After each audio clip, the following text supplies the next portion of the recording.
and welcome to the Word for Asia offices. Thank you for joining me again today.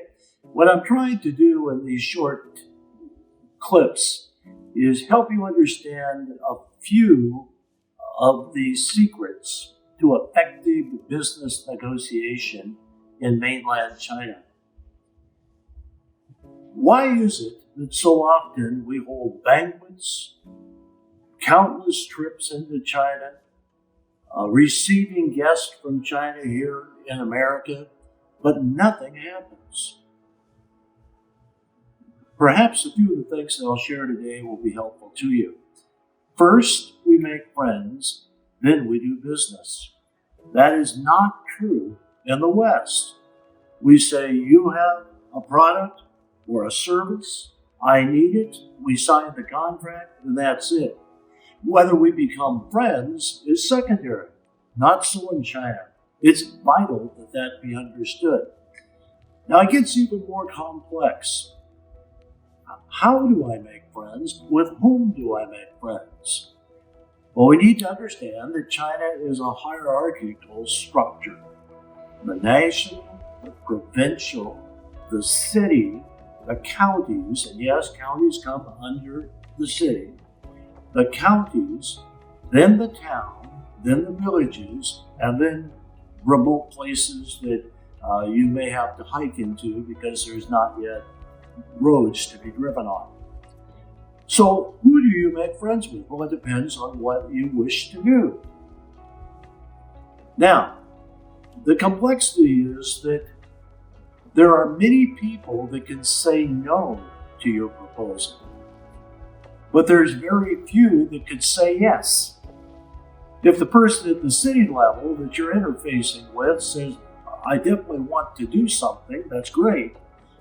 But understand they need to receive approval at the provincial and perhaps, depending on the nature of your project, at the national level. So the point is that you can't spend too much time making friends. Now, as China is a long distance away, it's expensive, both in time and in finances. So budget for it on your calendar as well as in your spreadsheets.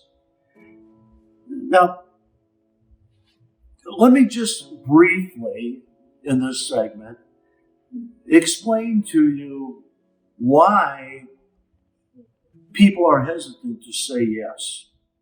And next time we get together, I'll talk about what yes means. The Chinese have a saying, the first bird out gets shot. Now compare that with our well-known cliche. The early bird gets the worm. We encourage leaders here in the West to go for it, be creative, take risk. Not so in China. Why would I say yes to a project or an initiative if my person at the next level up is going to say no? I lose face with you, and I could get my hand slapped. So the tendency is to say no, or at least I'll think about it, rather than rush into negotiations. In all candor, there are very few decision makers in China. We want to push decision making down in our org charts. The Chinese understand it needs, for the most part, to be pushed up. You would think that middle management leaders would want to find a good deal, that's you, sign it, confirm it, and move it forward in order to boost themselves. The Chinese have another saying, which is roughly translated, hide your capabilities. Because, remember, the big tree catches the wind, and the big pig gets eaten. And for those reasons, Chinese middle management and even higher level are often hesitant to take the initiative with your project. You don't need to like it. You don't even need to understand it. But you do need to be aware of it. And hopefully this will help you next time you're frustrated in your business negotiations.